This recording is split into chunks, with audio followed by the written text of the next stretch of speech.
हेलस गावातील 3 भावंडांनी एकाच वेळी वैद्यकीय शिक्षणाची पदवी प्रदान करण्यात आली असून या यशाची प्रेरणादायी कहाणी घडवली आहे. डॉक्टर सोनाली खराबे, डॉक्टर शुभम खराबे आणि डॉक्टर पूनम खराबे या तिघांना यापूर्वी पदवी प्राप्त झाली असली तरी त्यांचा कॉन्व्होकेशन सोहळा एकाच दिवशी पार पडला असल्याने या तिघाही भावंडांना एकाच दिवशी वैद्यकीय शिक्षणाची पदवी मिळाली असल्याने या अभिमानास्पद क्षणामुळे संपूर्ण हेलस गावात आनंदाचे वातावरण निर्माण झाले आहे.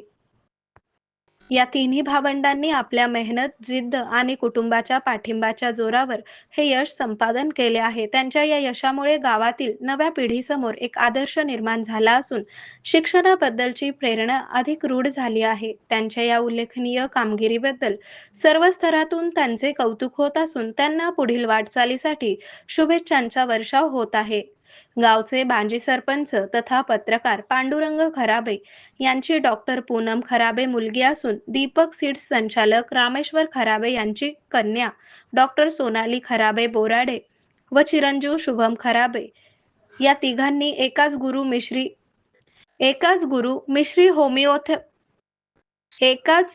गुरु मिश्री होमिओपॅथी महाविद्यालयातून BHMSc ही पदवी संपादित केली असून जनसेवा हीच ईश्वर सेवा समजून पुढे आम्ही आरोग्य क्षेत्रात रुग्णांची सेवा करणार असल्याची भावना या भावंडांनी व्यक्त केली. आरोग्य म्हणजे केवळ औषध नाही, तर निसर्गाच्या योग्य उपचारांनी मिळणारी खरी आरामदायक अनुभूती. सोलापूरमध्ये निसर्गोपचाराचं विश्वासाचं नाव लिमये निसर्गोपचार केंद्र. इथे उपलब्ध आहेत विना औषध उपचार पद्धती, ॲक्युप्रेशर, ॲक्युपंक्चर, कपिंग आणि मसाज थेरपी. सर्व प्रकारच्या आजारांवर निसर्गाच्या माध्यमातून